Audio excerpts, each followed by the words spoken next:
Welcome back दोस्तों। आज की इस वीडियो में हम बिहार स्टेट 2023 कंप्यूटर साइंस के कुछ टॉपिक को पढ़ेंगे। कंप्यूटर साइंस का जो सिलेबस जारी किया गया है ये अपने में काफी बड़ा है। इसे एक वीडियो में कवर करना इम्पॉसिबल है, लेकिन हमारे नोट्स के माध्यम से आप पूरी तैयारी कर सकते हैं। संपूर्ण अध्ययन सामग्री अपने व्हाट्सएप पर एक बार में प्राप्त कर सकते हैं। आप देख पा रहे होंगे ये विषय सूची है कंप्यूटर साइंस का अध्याय, कंप्यूटर का परिचय, computer architecture, input output device, computer memory, data निरूपण। बहुत सारे टॉपिक को हमने ऐड किया है। Operating system, Microsoft office, database की धारणा, कंप्यूटर सिक्योरिटी, विविध प्रश्नावली। टोटल 14 चैप्टर में लगभग 150 पेज की यह अध्ययन सामग्री आपके संपूर्ण सिलेबस को कवर कर देता है। हम कंप्यूटर के परिचय को पढ़ेंगे। कंप्यूटर से संबंधित इम्पोर्टेंट जानकारियां हम आज के वीडियो में आपके साथ साझा करेंगे। तो आइए वीडियो की शुरुआत करते हैं। अगर आप हमारा नोट्स चाहते हैं तो आप हमसे संपर्क करें 7631314948 पर। इस नंबर पर आप कॉल भी कर सकते हैं, व्हाट्सएप भी। हमारे नोट्स आपके व्हाट्सएप पर इंडिविजुअली भेज दिए जाएंगे। कंप्यूटर साइंस के अलावा बिहार स्टेट 2023 के ऑल सब्जेक्ट के नोट्स भी आप हमसे जरूर प्राप्त करें। हम टेट, सीटेट, सुपर टेट और टीचिंग एग्जाम की कंप्लीट तैयारी कराते हैं। हर परीक्षा में बेहतर सफलता के लिए हमारा नोट सफिशिएंट होता है।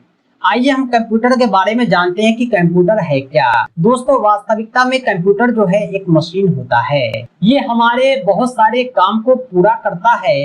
दैनिक जीवन की हर आवश्यकता इस कंप्यूटर से पूरी हो जाती है। इस कंप्यूटर के बहुत सारे पार्ट होते हैं, आप देख पा रहे होंगे। एक होता है मॉनिटर, ये स्क्रीन के जैसा होता है। एक होता है सीपीयू, पूरा कंप्यूटर का मशीन इसे ही माना जाता है। कीबोर्ड और माउस होता है जिससे हम इनपुट करते हैं अपने डेटा को। एक होता है स्कैनर, जिससे हम किसी भी फाइल को स्कैन कर सकते हैं। एक होता है प्रिंटर, जो भी काम हम करते हैं उसको कागज पर उतार सकते हैं। जीवन में हर किसी का अपना सिद्धांत होता है। हम बात करें कंप्यूटर की तो कंप्यूटर के 4 सिद्धांत होते हैं। ये 4 कार्य मुख्य रूप से करते हैं। पहला होता है इनपुट, दूसरा होता है प्रोसेसिंग, तीसरा होता है आउटपुट, चौथा होता है स्टोरेज। यानी कंप्यूटर के पास अपनी कोई मानसिक बुद्धि नहीं है। आप कोई भी काम उसे देंगे तो सबसे पहले आपको डेटा इनपुट करना होगा।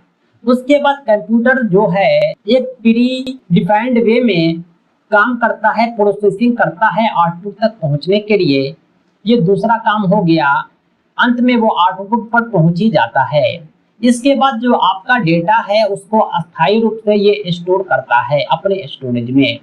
यानी कंप्यूटर के ये 4 काम हैं। एक आदमी की कार्य क्षमता जो होती है कंप्यूटर के मुकाबले कम होती है, काफी कम होती है। यानी कंप्यूटर की अपनी एक विशेषता है और इसी विशेषता की वजह से कंप्यूटर आज हर किसी की आवश्यकता है। कंप्यूटर काफी स्पीड होता है, ये त्रुटि रहित होता है। आप एक ही काम को बार बार करेंगे तो आप भूल जाएंगे, गलती हो जाएगी, लेकिन कंप्यूटर से कोई गलती नहीं होगी। कंप्यूटर की भंडारण क्षमता काफी बड़ी होती है। 5 साल पुरानी बात आपको याद हो चाहे न हो, लेकिन कंप्यूटर में 15 साल पुराना फाइल आपको मिल जाएगा। जीवन के हर पहलू में इसका उपयोग होता है क्योंकि यह बहुउद्देशीय है। इसमें गोपनीयता भी होती है, पासवर्ड भी लगा सकते हैं, सिक्योरिटी भी काफी अधिक होती है। ये कोई भी काम को करने में सक्षम होता है, साथ ही साथ यह स्वचालित होता है। तो हम बात करें कंप्यूटर के पार्ट की तो इसमें 2 पार्ट होते हैं। एक होता है हार्डवेयर, दूसरा होता है सॉफ्टवेयर। हार्डवेयर नाम से ही स्पष्ट है कि जिसे हम छू सकते हैं, जो हार्ड होता है। सॉफ्टवेयर यानी जो सॉफ्ट होता है, यहाँ तक कि उसे हम छू भी नहीं सकते, जैसे ऑपरेटिंग सिस्टम हो गया, ये सब सॉफ्टवेयर होते हैं। आइए कुछ हार्डवेयर और सॉफ्टवेयर को उदाहरण देते हैं। हार्डवेयर में आपको motherboard, monitor, keyboard, mouse, printer आदि आ जाएंगे। सॉफ्टवेयर में आपको notepad, MS office, game, operating system ये सब आ जाएंगे। जितने भी सॉफ्टवेयर हैं, ऐप हैं, एप्लीकेशन है, सबके सब जो है सॉफ्टवेयर हैं। ये जो कंप्यूटर अभी आप देख रहे हैं, प्रारंभ में ये कंप्यूटर ऐसा नहीं था। अगर आप कंप्यूटर के इतिहास को पढ़ेंगे तो आप चौंक जाएंगे। चाहे आप मोबाइल हो, चाहे रेडियो हो, किसी को लंबे समय से आप देख रहे होंगे तो इसमें समय समय पर परिवर्तन आया है। पीढ़ी दर पीढ़ी इसके आकार में, इसकी कैपेसिटी में, इसकी कार्यक्षमता में बदलाव आया है। ठीक इसी प्रकार कंप्यूटर का इतिहास भी है। कंप्यूटर का इतिहास अगर आप 50 वर्ष पहले देखते हैं तो आपको काफी कुछ अलग दिखता होगा। आज का जो कंप्यूटर है ये मल्टीपल काम को एक साथ में करता है, लेकिन बहुत पहले जो कंप्यूटर हुआ करता था वो छोटे से छोटे काम को ही अंजाम देता था। जैसे अबेकस का नाम आपने सुना होगा, हर छोटे बच्चों के पास स्लेट के जैसा यह होता है। ये 16वीं शताब्दी में आविष्कार हुआ था इसके आविष्कारक जो थे वो चीन के थे, ली काई चेन। इसका काम था जोड़ना घटाना, वर्गमूल निकालना, ये सब में इसका प्रयोग होता था। धीरे धीरे समय बदलाव आता गया, अलग अलग मशीन की खोज होती गई जो गणना से संबंधित काम करने में सक्षम थे, जिसमें स्लाइड रूल, पास्कल लाइन, ये सब काफी इम्पोर्टेंट है। ये सब एक गणना यंत्र थे। अंत में कंप्यूटर का भी आविष्कार होता है और इसकी अनेकों पीढ़ियां आने लगती है। सबसे पहली बार सन 1940 में कंप्यूटर की प्रथम पीढ़ी आती है। इसके जो खोजकर्ता थे वो चार्ल्स बेबेज थे। प्रथम पीढ़ी के कंप्यूटर में स्विचिंग डिवाइस के रूप में वैक्यूम ट्यूब का उपयोग होता है। ये सब इम्पोर्टेंट है कि वैक्यूम ट्यूब का उपयोग कब हुआ था, तो प्रथम जनरेशन में हुआ था। इस तरह आप इसे याद रखेंगे। इसमें जो ऑपरेटिंग सिस्टम प्रयोग हो रहा था वो बैच ऑपरेटिंग सिस्टम था और इसकी जो भाषा थी वो मशीनी भाषा थी। बाइनरी सिस्टम 0 और 1 पर आधारित था। इसकी भंडारण क्षमता काफी सीमित थी और काफी धीमी गति से इनपुट आउटपुट को अंजाम देता था। प्रारंभ में तो इसका प्रयोग सिर्फ वैज्ञानिक करते थे, लेकिन बाद में व्यापार में भी इसका प्रयोग होने लगा। यूनिवेक, यूनिवेक, मार्क 1 ये सब जो थे प्रथम पीढ़ी के कंप्यूटर थे। कंप्यूटर की दूसरी पीढ़ी 1956 में आती है। इसमें स्विचिंग डिवाइस के रूप में ट्रांजिस्टर का प्रयोग होता है। स्टोरेज डिवाइस के रूप में मैग्नेटिक कोड टेक्नोलॉजी का प्रयोग होता है। ये प्रथम पीढ़ी के कंप्यूटर से कुछ ज्यादा स्पीड था। इसमें असेंबली भाषा और उच्च स्तरीय भाषा का प्रयोग किया गया। ये आकार में प्रथम पीढ़ी के कंप्यूटर के मुकाबले छोटा था और हिट भी कम देता था। इसका अनेकों जगह उपयोग किया गया, व्यापक रूप से व्यवसाय में, इंजीनियरिंग, डिजाइन में, इन्वेंटरी, फाइल फाउंडेशन में। कंप्यूटर की तीसरी पीढ़ी 1964 में आती है। इसमें आईसी चिप, इंटीग्रेटेड सर्किट का उपयोग किया गया। स्टोरेज डिवाइस के रूप में मैग्नेटिक कोड का प्रयोग किया गया। फोर्ट्रान, कोबोल आदि जैसे भाषाओं का इसमें प्रयोग किया गया। इसका उपयोग भी बड़े पैमाने पर किया गया। डेटाबेस मैनेजमेंट सिस्टम में, ऑनलाइन सिस्टम में, रिजर्वेशन सिस्टम में इसका प्रयोग किया गया। तृतीय पीढ़ी के कंप्यूटर में IBM सिस्टम 360 आदि आते हैं। कंप्यूटर की चौथी पीढ़ी 1971 में आती है और अभी भी आमतौर पर कंप्यूटर की चौथी पीढ़ी का ही उपयोग हो रहा है। इसमें भी IC सर्किट का प्रयोग किया गया। बड़े पैमाने पर साथ में माइक्रो प्रोसेसर का भी उपयोग किया गया। सेमीकंडक्टर मेमोरी भी चेस्टर डिस्क स्टोरेज डिवाइस के रूप में प्रयोग किया गया। इसमें फोर्ट्रान, पास्कल, ADA, कोबोल जैसे भाषाओं का प्रयोग किया जाता है। मिनी कंप्यूटर के उपयोग में वृद्धि हुई।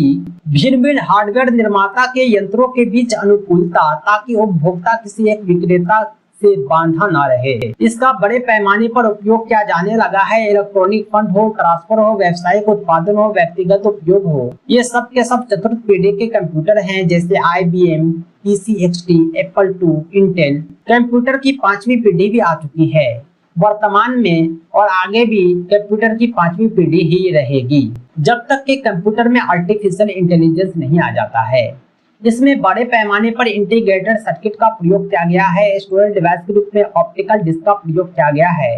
नॉलेज इंफॉर्मेशन प्रोसेसिंग सिस्टम जैसी भाषा का प्रयोग किया गया। इसमें आर्टिफिशियल इंटेलिजेंस आ चुकी है।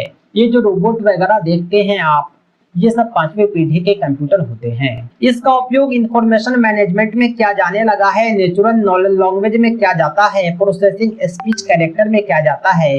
इमेज रिकॉग्निशन में किया जाता है। कंप्यूटर की यह पीढ़ी जो है, पांचों पीढ़ी काफी इम्पोर्टेंट है। यह कब आता है, इसमें कौन सी सर्किट का प्रयोग होता है, ये सब इम्पोर्टेंट है, आपको याद रखना चाहिए। कंप्यूटर रिलेटेड कुछ प्रमुख शब्दावली है, आइए इसे हम आपको परिचित कराते हैं। चार्ल्स बेबेज को कंप्यूटर का जनक कहा जाता है। कंप्यूटर के जनक कौन है? Charles Babbage. विश्व कंप्यूटर साक्षरता दिवस 2 दिसंबर को मनाया जाता है।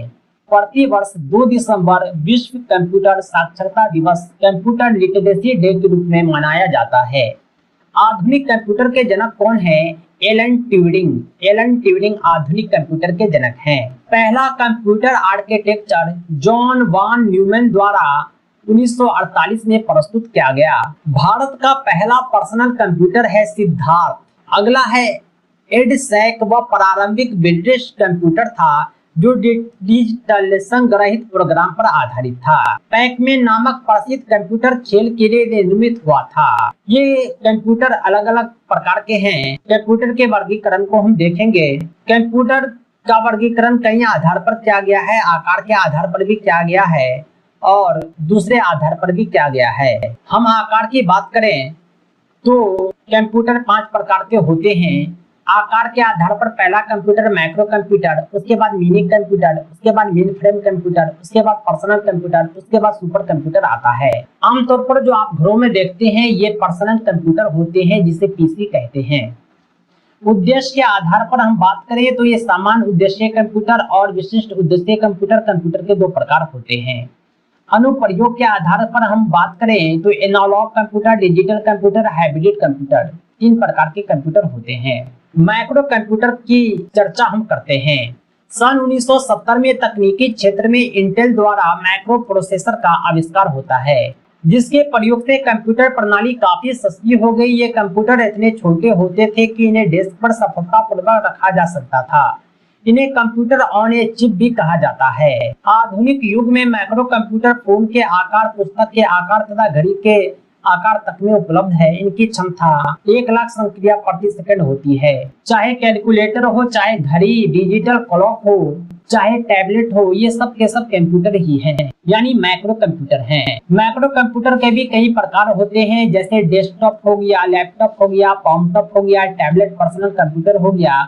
ये सब माइक्रो कंप्यूटर है, यानी जिसे आप पॉकेट में रख सकते हैं, छोटे होते हैं, आसानी से यहाँ से वहाँ ले जा सकते हैं। इसी तरह कंप्यूटर का दूसरा प्रकार है मिनी कंप्यूटर या मध्यम आकार का होता है। इसकी कार्यक्षमता मैक्रो कंप्यूटर की तुलना में अधिक होती है। मेन फ्रेम कंप्यूटर जो होता है ये काफी बड़ा होता है, इसकी कार्यक्षमता भी अधिक है और कीमत भी अधिक है। बड़ी बड़ी कंपनी, बड़े बड़े कल कारखाने में इसका प्रयोग होता है। सुपर कंप्यूटर जो होता है ये सर्वाधिक गति वाला होता है, इसकी संग्रहण क्षमता भी अधिक होती है, उच्च विस्तार वाले होते हैं। इनका आकार जो है एक समान कमरे के बराबर होता है। विश्व का जो प्रथम सुपर कंप्यूटर है वो करे रिसर्च कंपनी द्वारा 1976 में करे 1 नाम से विकसित किया गया था। भारत के पास भी एक सुपर कंप्यूटर है जिसका नाम परम है। ये जो कहाँ है तो पुणे में है। दोस्तों अब हम जानेंगे कि कंप्यूटर का प्रयोग कहाँ कहाँ होता है। कंप्यूटर का प्रयोग हर जगह होता है, कोई ऐसा क्षेत्र नहीं है जो आज कंप्यूटर से वंचित है। शिक्षा के क्षेत्र में भी कंप्यूटर का बड़े पैमाने पर प्रयोग होता है, चाहे रिपोर्ट बनाने का काम हो, चाहे वैज्ञानिक प्रोजेक्ट का काम हो, विज्ञान, मैथ, लैंग्वेज विषय से संबंधित text typing, document typing, question paper तैयार करना आदि काम हो। बैंक में भी इसका प्रयोग होता है। ई बैंकिंग, एटीएम जो है ये एक तरह का कंप्यूटर ही है।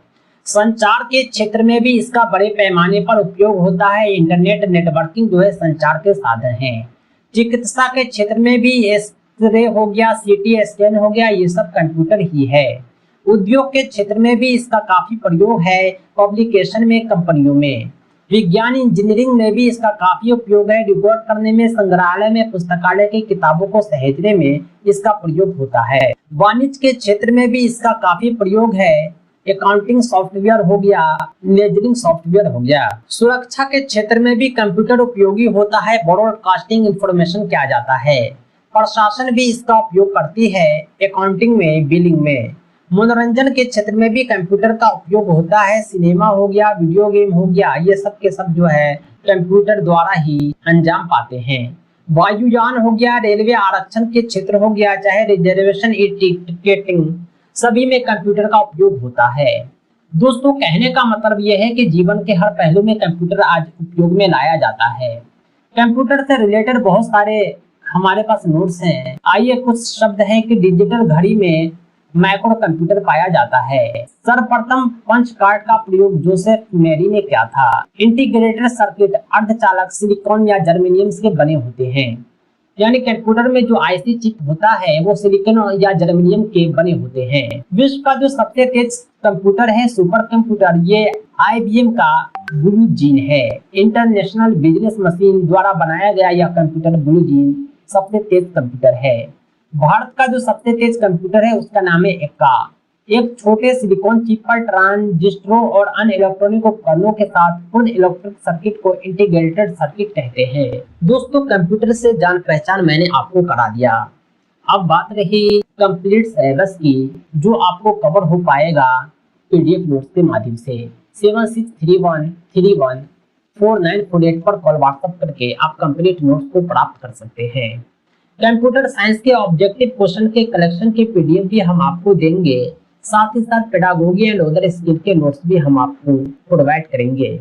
इस तरह आप बिहार स्टेट 2023 की कंप्लीट तैयारी कर पाएंगे और अपनी सफलता सुनिश्चित कर पाएंगे। दोस्तों, आज के लिए इतना ही। हम फिर मिलते हैं बहुत जल्द नेक्स्ट वीडियो में। Thanks for watching. Thanks a lot.